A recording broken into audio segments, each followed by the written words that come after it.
Hi everyone, this is Abhinav from Phone Bunch and today we are reviewing the Micromax Canvas 2 Colours A120 which runs Android 4.2.2 Jelly Bean with a custom skin over it.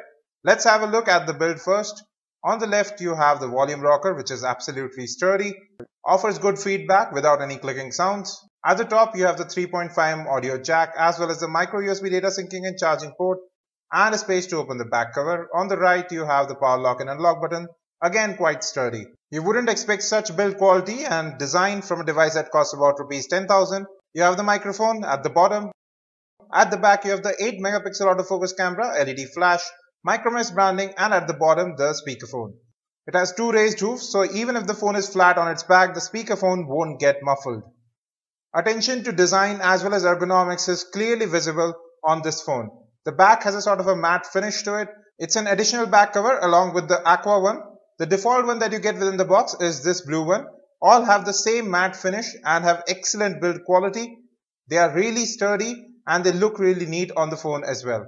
Let me open the back cover to have a peek inside. The back cover is relatively very easy to get open, just 2 or 3 locks and it's opened up. It's really sturdy and very solid and the matte finish helps you to grip the phone very easily. On the inside you can see you have your 2000 mAh battery, 2 SIM card slots which use your regular SIM cards right there, and you have the micro SD card slot right up top which accepts up to 32 gig storage. So you can see the speakerphone right there. It has a sort of an enclosure. Now I'll put the blue cover on, that's the aqua color, and show you how it actually looks on the phone. You need to put the cover bottom first and you see it's a perfect fit. A very snug fit, and again it feels really good to hold, and moreover your thumb and index fingers always rest on the two buttons of the phone. In the front you have a 5-inch HD IPS display that's 720 by 1280 pixels. You have 3 capacitive buttons at the bottom which do light up. There is no backlight bleed. At the top you have the 2 megapixel front facing camera, primary earpiece, proximity and light sensors.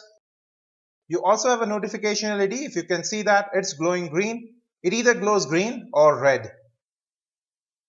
Now let's come to the display. It has excellent viewing angles. There is no distortion in brightness and or colors. The display has good color reproduction as well. The touch response too is excellent. Let me change some wallpapers so that you can see the color reproduction yourself. These are the original wallpapers which match with the overall theme. Now you can see that the colors actually look absolutely perfect and there is no pixelation on the display given the high pixel density. And you can see no distortion in brightness or colors even when the display is tilted. Let's talk about network and call quality. We didn't have any such issues with this phone. It has good reception and the earpiece actually is quite loud for normal calls. Now I'll just make a call so that you can see the dialing interface as well. So it has been customized as you see. You can switch calls to the speakerphone, mute the microphone, and you have a call recording option inbuilt as well right there. So the call recording has started and it will be saved in the default storage that has been selected. You can see you have Wi-Fi hotspot, USB tethering and Bluetooth tethering available too. Coming to dual SIM settings, you can choose which SIM card to use for your video calls over 3G, voice calls, messaging as well as data connection. You also have a roaming reminder which tells you that you are trying to make calls over a roaming network. Now coming to the camera, we have a separate camera review. You should have a look at that. It's about GIF animation as well as remove objects which don't work out to be that well. It has HDR shot as well. And coming to settings, it can capture 8 megapixel still shots as well as capture 1080p videos at 30 fps. Now these are some of the image samples. On the left normal, on the right HDR. You can see the level of detail captured. The images turn out to have good color saturation and they are sharp enough as well. The flash actually does work. On the left you have a night shot without flash, on the right with flash. We'll have a link to the camera review as well as full dress images in the description below. Now coming to music playback, this is the default headset that you get within the box. You have a silver pin and a single button interface to end and receive calls. These are actually good for listening to music even. Now coming to music playback, the speakerphone is actually quite loud and it's clear, although a bit tinny, but sounds quite good. This is the default music player. you have a definite time option where you can set after how much time the music playback should automatically stop. You also have an equalizer that's inbuilt. The music quality of this phone is actually much better than what we have heard from similar priced phones. And then you have your playlist as well. So it's all in all a good interface. It does need some work, but if you don't like it, you can always install your own player. Have a listen.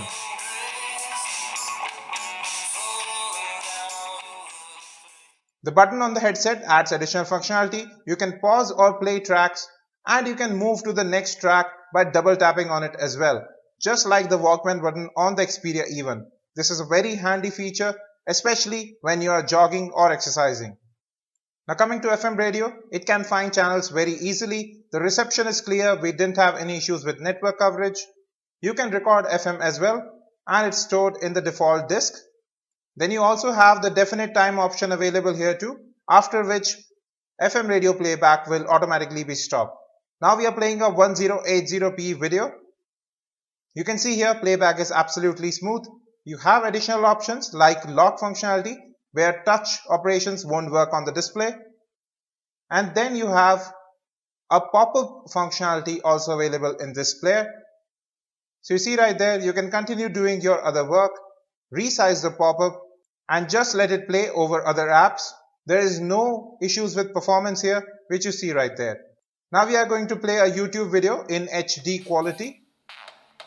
So you see right there, there is a bit of jitter, it's a bit of lag. We have seen this issue with all MT6582 based chipsets and the new YouTube app.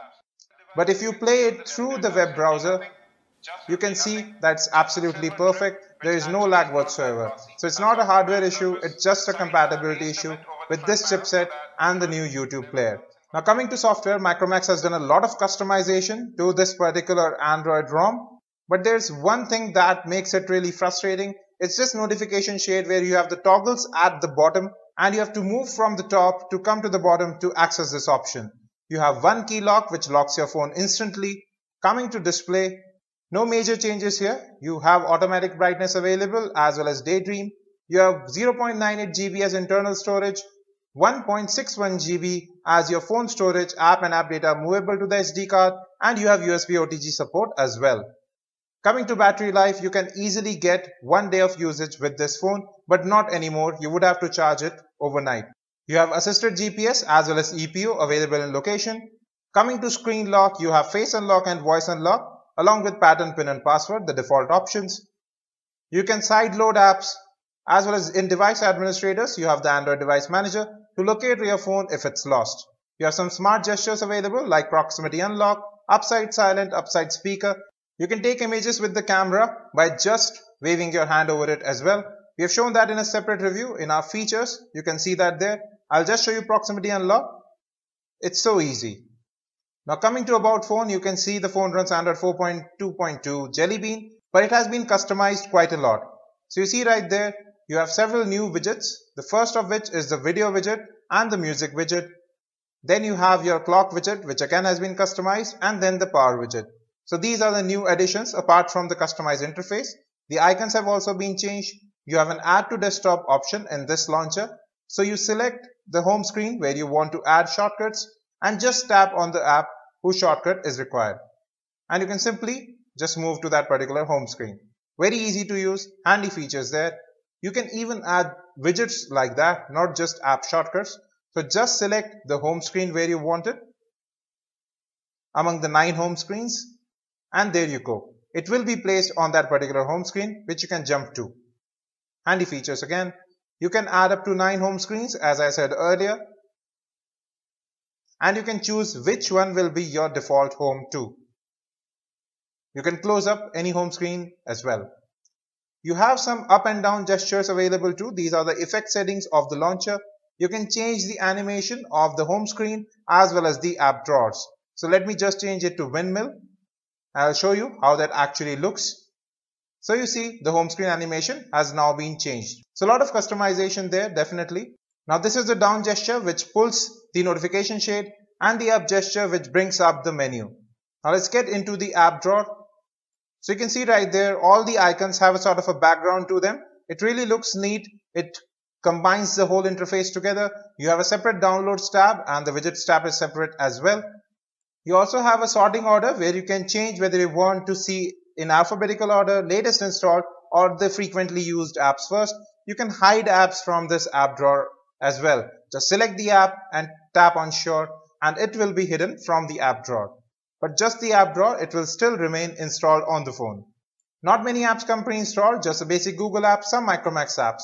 This is the clock app. It has been customized as well. It really looks neat.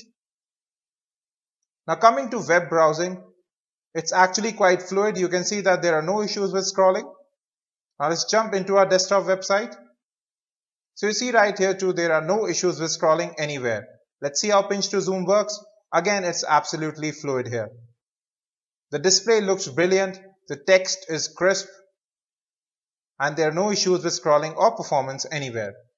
Now this is the default messaging app. You have your default smileys right there. You can attach audio, video, pictures to make it an MMS. Let's get back to the keyboard. This is a different keyboard right here. You have prediction options available, but this is not swipe based. You would have to tap on a single letter to type it or tap on the predicted text. Now even in terms of benchmarks, it was among the top performers. Even in terms of general daily use, there are no issues with this phone. Gaming performance again is brilliant. Most games were playable in high settings without any hiccups anywhere. The interface is fluid. There is no lag anywhere. The touch response too is absolutely spot on. Coming to the display again, it has excellent viewing angles, great color reproduction. It's an IPS panel. Then you have customization options with these back covers. The speakerphone is actually quite loud and the camera is able to take very decent shots, which is a surprise at this price point. The phone looks really neat. The attention to design as well as ergonomics is clearly visible. And moreover, for about Rs 10,000, this is one of the better phones that you can get with an HD IPS display, great performance, a good camera, and then the customizable back covers. Well folks, that was a review of the Canvas 2 Colours A120. We'll be back with lots more. Till then, you can watch our unboxing of the newly launched Canvas Elanza 2 A121 as well as the gaming and camera review of the Canvas 2 Colours. Don't forget to subscribe. Thanks for watching and have a great day.